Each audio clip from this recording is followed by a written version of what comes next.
En ce moment, l'actualité du monde de la moto est plutôt brûlante et vous le savez, moi j'aime bien pouvoir couvrir ces choses-là pour vous en parler. Bonjour tout le monde, j'espère que vous allez bien.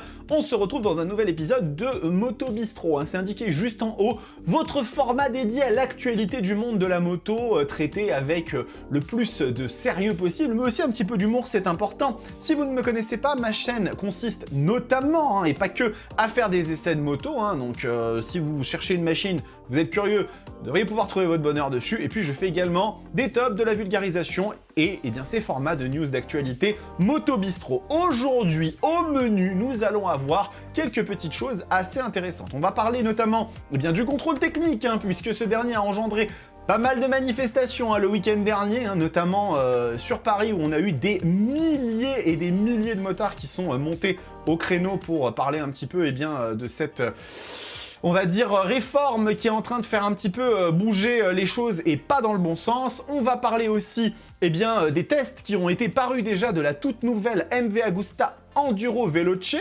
qui semblerait s'orienter vers un trail, mais plutôt avec des vocations off-road chez MV Agusta. Nous allons parler d'une grande nouveauté a priori annoncée chez BMW, une rumeur qui circule que le constructeur bavarois va annoncer bientôt.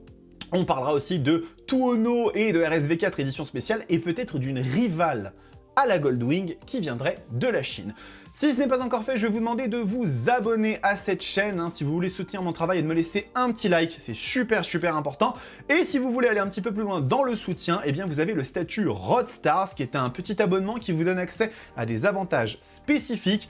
Et ces derniers vont directement me soutenir. Donc si vous le souhaitez, vous avez le petit bouton rejoindre juste en dessous de la vidéo. N'hésitez pas, je vous en remercie énormément. Alors, nous allons commencer ce petit Moto Bistro par parler d'une rumeur. Une rumeur assez intéressante. Je ne sais pas si vous connaissez Marcus Flash, c'est le nouveau grand Manitou de BMW Motorrad. Et il y a quelques jours, ce monsieur a montré quelque chose sur son compte Instagram personnel avec, there is something big coming, quelque chose de grand arrive. Et on voit, ce cher Marcus qui est devant une moto bâchée avec ce qui semblerait être quand même une énorme roue arrière reliée à un cardan.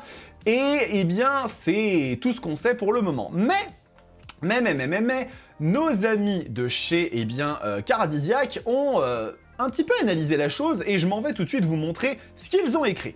Donc le boss de la division moto du constructeur allemand, Marcus Flash, qui n'a pas sa langue dans sa poche, est un petit peu habitué au fait de mettre en scène des choses et il semblerait que des informations venant de chez Motorrad annonceraient qu'il s'agirait d'une déclinaison inédite de la plateforme R18. Donc la R18, si vous ne la connaissez pas, c'est l'énorme croiseur de chez BMW, avec la plus grande version, la plus grosse version du Boxer jamais sortie, et qui serait une version plus sportive, donc façon Triumph Rocket 3. Alors, je préfère vous dire tout de suite que si c'est le cas, et si véritablement on a une R18 typée un peu custom power cruiser agressif qui arrive, ça annonce quand même du bon parce que le Boxer qui est à l'intérieur de la R18, c'est un moteur qui aujourd'hui délivre autant de couples, voire plus, qu'une Suzuki Hayabusa.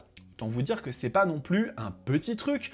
Et donc je pense que si véritablement on est face à ce type de moto, BMW pourrait nous faire extrêmement plaisir, on va dire, sur des choses à venir dans, qui sait, le courant de l'année prochaine, parce que je pense que ça va pas tout de suite être annoncé. Et donc, on a peut-être ici l'arrivée d'un nouveau Power Cruiser, un concurrent à la Rocket 3, potentiellement aussi à la Diavel. Vous le savez, la Diavel, c'est une moto qui est un petit peu dans cet esprit. Qui sait, on en parlera dès qu'on aura un peu plus d'informations sur ce sujet. Nous allons maintenant évoquer l'Italie. Nous allons partir dans un pays où il fait sans doute un peu plus chaud qu'actuellement en France. Et, vous le savez, Aprilia est une marque qui est chère à mon cœur puisqu'ils produisent le moteur avec la plus belle sonorité qui n'ait jamais existé. Et je ne veux pas entendre de discussion, vous êtes chez moi, c'est comme ça. Et je suis particulièrement attaché donc à la RSV4 et la Tuono V4. Eh bien, figurez-vous que Aprilia ont annoncé il y a quelques jours, ils ont profité d'une petite course 3 fois rien, le MotoGP d'Austin, pour annoncer 2 nouvelles éditions spéciales de la RSV4 et de la Tuono V4, les V4 Factory Special Edition, et je m'en vais vous les montrer. Donc, comme vous le voyez, cette machine a une couleur qui est très évocatrice d'un passé. Si vous avez connu les premiers jours de la RSV4, eh bien, cette livrée, elle est un hommage à la première victoire d'Aprilia avec Max Biaggi dans le championnat du monde Superbike. Et donc, la voici, cette RSV4, elle existe aussi en version Tuono. Donc, comme l'explique le site, on est ici sur le début, en 2009, le début d'une série de victoires jamais vécue par un modèle dans le championnat des motos de série préparé le plus important au monde, une collection extraordinaire de 7 titres mondiaux, 44 victoires et 102 podiums. Donc vous la voyez ici, avec ici c'est une Tuono qui est donc sérigraphiée au niveau de son réservoir. Très très jolie machine, donc là vous avez ici la RSV4 et également, oui c'est possible aussi, c'est les joies du direct, très très très jolie machine, donc là vous avez les deux qui sont côte à côte, je pense qu'il n'y a pas d'autres photos, vous avez quand même les prix, c'est important, donc l'Aprilia RSV4 Factory SE09 SVK proposée au prix de 26 499 € et la Tuono V4 Factory à 20 499 €, disponible à partir du mois de juin chez les concessionnaires Aprilia. Je profite quand même de vous montrer que les modèles en temps normal, par exemple de la Tuono V4 en version Factory, c'est une machine qui vaut, tenez-vous bien, 19 999 €. Donc on a donc un petit écart de prix d'environ 500 €. Pour qui a envie de se faire plaisir avec une livrée très jolie et un petit peu, évocatrice d'un passé glorieux. Bon, c'est vrai qu'Aprilia reste quand même bon au niveau de la compétition. Ça, c'est quelque chose qui est tout à fait possible. Et si vous le souhaitez, vous pouvez vous faire extrêmement plaisir. Au rang des petites, on va dire, rumeurs qui circulent, il semblerait que la Chine s'énerve un petit peu et souhaiterait sortir, une moto qui serait la concurrente directe d'une Honda Goldwing. Alors autant vous dire que c'est quand même une institution à laquelle on s'attaque, parce que faire des machines de 125 cm3, 500, 600 cm3, j'en perds mon latin, c'est quelque chose qui se fait plutôt bien. La Goldwing, c'est quand même une institution. Alors, de quoi on parle? On va retourner sur nos amis de chez Caradisiac qui nous expliquent donc que le groupe Great Walls Motors, donc qui est un énorme groupe chinois, c'est un poids lourd de l'industrie automobile chinoise, ils entendent se diversifier et ça passe par l'arrivée sur le marché automobile européen, mais aussi avec une place dans l'industrie du deux roues avec sa marque Soho Motorcycle. Donc une arrivée qui devrait se faire en force avec une gamme articulée autour d'un moteur 8 cylindres à plat d'environ 2000 cc, 2000 cm3. Je sais pas si vous vous rendez compte, mais 2000 cm3, c'est énorme. C'est quasiment la cylindrée du moteur d'une Rocket 3. La Honda Goldwing, elle n'est pas à ce niveau-là, elle y est presque, mais elle y est pas. Ce qu'il continue à nous dire sur le site de Caradisiac, c'est que 2 modèles sont attendus très bientôt. Un Power Cruiser façon Honda Valkyrie Rune, si vous vous souvenez de cette machine un petit peu particulière, et une version habillée reprenant cette fois le style de la mythique routière Honda Goldwing. Donc vous voyez que certaines inspirations ont été faites notamment avec l'embrayage, puisqu'on a un système semi-automatique à double embrayage inspiré par le DCT Honda, qui est leur boîte de vitesse automatique, et un dispositif de refroidissement également identique à ce que l'on trouve sur la Goldwing. Je trouve ça super intéressant, et vous savez pourquoi? Parce que c'est encore une fois la démonstration, si c'était nécessaire, si vraiment il y avait besoin de le dire, parce que je pense qu'à un moment donné, on va quand même commencer à le comprendre, que ils ne sont pas là pour rigoler les Chinois. Ils ont vraiment envie de montrer à quel point ils sont sérieux et qu'à un moment donné, il va falloir véritablement compter sur eux pour secouer un petit peu l'industrie. Et là, avec une moto aussi ambitieuse, parce que c'est une routière de 2000 cc, on peut définitivement se dire qu'ils ont des objectifs qui sont, encore une fois, très ambitieux, très haut placé. CF Moto montre déjà des choses qui sont extrêmement surprenantes et dans un bon sens. Je vous le rappelle, si vous ne me suivez pas depuis très longtemps, que j'ai été il y a peu de temps chez GD France, qui est l'importateur français de CF Moto et de Zontes entre autres, et que je suis allé rouler la CF Moto 800 NK sur le driving center du Paul Ricard, aussi sur route notamment au col de l'Espigoulier, et croyez-moi que cette machine, elle est fantastique et elle a un rapport qualité-prix qui est formidable. Donc, la Chine et les constructeurs chinois, on garde un œil dessus parce qu'ils sont vraiment très remontés et ils ont envie de montrer ce qu'ils savent faire. Et ça ne peut que augurer du bon parce que la concurrence, ça aide à développer l'industrie. Nous passons à l'avant-dernière news de ce petit Moto Bistro en parlant d'une marque italienne qui, elle, fait plutôt dans l'ultra luxe. Vous savez de qui je parle, bien évidemment, MV Agusta. Et à l'EICMA 2023, ils avaient montré une machine, une sorte de concept qui était la LXP Orioli, une sorte de trail qui avait plus vocation à être off-road par rapport à la Turismo Veloce qui est elle plus une sorte de crossover trail sportif routier. Là, la Enduro Veloce, eh bien, c'était une machine qui annonçait quand même une couleur un petit peu plus, on va dire, baroudeuse. Vous la voyez ici, la machine présentée, très jolie, avec véritablement, eh bien, des couleurs qui sont magnifiques, avec une moto qui présente vraiment superbement, avec une identité toute MV Agusta qu'elle est.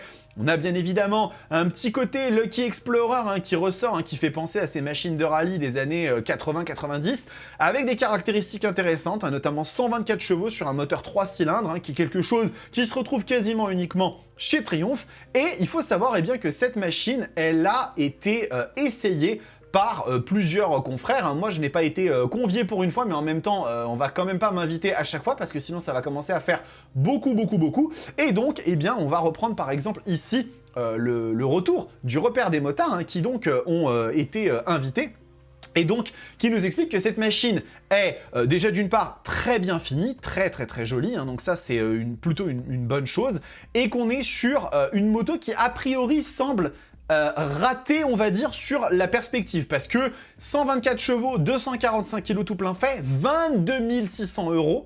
Donc, on est sur une machine qui a un rapport puissance-prix qui est extrêmement déséquilibré. La R1300 GS, ils en parlent à tout à fait à justesse, qui sort 20 chevaux de plus pour un tarif de base de 21 000 €. C'est quelque chose qui est quand même assez difficile à digérer. Donc MV Agusta explique cela sur le fait qu'ils ont pris une moto qui est fabriquée entièrement en Italie, avec des pièces qui sont à 80% inédites. C'est une machine qui a nécessité beaucoup de développement, beaucoup de recherche et développement, des tests sur route, des tests sur tout terrain. Donc voilà, mais ça reste quand même quelque chose qui est un peu difficile à accepter. Mais par contre, lorsqu'on va un petit peu plus loin, par exemple sur le site du repère des motards, eh bien on voit que c'est une machine qui est déjà extrêmement bien assemblée, comme je vous l'avais dit et qu'il l'explique. Aucune faute de goût, l'écran TFT de 7 pouces se lit extrêmement bien. Les rétros sont larges, bien placés, voilà. Mais par contre, on a toujours ces 245 kg, le journaliste là en question qui s'explique qu'il se demande où ils sont. Ils sont bien planqués. En ville, la machine, dès le départ, distille a priori des sensations qui sont incroyables, avec une sonorité folle. Voilà, je cite... MV Agusta a inventé le trail superbike, à aller à allure modérée, encore une fois, passer de 50 à 70 km/h à 4000 tours minute en montant à rapport, ça suffit à vivre dans le rêve. C'est quand même des mots qui sont assez forts, vivre dans le rêve à 4000 tours minute entre 50 et 70 km/h, et c'est véritablement la philosophie. La philosophie d'MV Agusta, c'est de vous distiller des sensations, et ça, c'est plutôt quelque chose de très bien pour eux. Et du coup, eh bien, en continuant sur les effets départementaux, par exemple, on a la prouesse de la partie cycle. Donc, a priori, même malgré un poids très élevé, cette Enduro Veloce parvient à se comporter presque comme un roadster une fois l'accoutumance effectuée. Aucun a priori pour le coup, avant d'entrer en virage rapidement. On fait frotter la béquille centrale, donc là quand on commence à faire frotter, c'est quelque chose. Plus que tout, la MV aime le mode enroulé avec beaucoup de vitesse de passage en courbe étonnante. Donc on a là une proposition qui semble quand même assez intéressante. Je ne vais pas vous faire tout le test du repère des motards, je vais vous inviter à aller sur leur site et à aller regarder leur essai. Il me semble aussi qu'il y a une vidéo qui est disponible, donc allez faire un tour. Mais on a une nouvelle prétendante dans le segment des trails qui peuvent quand même aller un petit peu sur les chemins à des tarifs un petit peu élevés et qui sont premium. Bon, après, on a ce qu'on a, c'est normal. MV Agusta, c'est une marque extrêmement haut de gamme, mais une Enduro Veloce qui semble quand même bien partie pour être assez intéressante. Et nous allons terminer maintenant par le sujet pour lequel vous êtes peut-être venu aujourd'hui. Enfin, j'ai pas forcément mis de titre, donc voilà, on va en parler. Vous le savez peut-être, mais il y a quelque chose qui est paru et qui a été mis en vigueur depuis lundi dernier, depuis le 15 avril, le contrôle technique. Et oui, malheureusement, il va falloir y passer, les amis. On va pas pouvoir faire autrement. le contrôle technique a été validé, a été approuvé. En bien, en mal, ça c'est quelque chose que je laisse à l'appréciation de vous. Hein. Mais toujours est-il que ça n'a pas été au goût de tout le monde, et notamment de milliers et de milliers de motards qui se sont retrouvés dans des manifestations, et notamment sur Paris, où nous avons eu les confrères de Moto Magazine qui ont justement montré un petit peu ce qui se passait.